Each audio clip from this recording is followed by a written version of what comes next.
你说这是压齿，这是压齿条的。我是觉得你在台湾哪？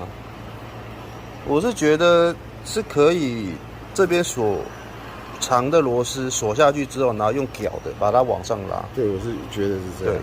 可是如果真的不行的话，我不知道怎么办。还是有特殊工具是拆它的，也没有，听说没有。特殊工具是它那个拆那个盖子的吧？这是它的特殊工具。对啊，就是拆它盖子用的啊。对啊，是拆它用而已，就很奇怪为什么要做成这样。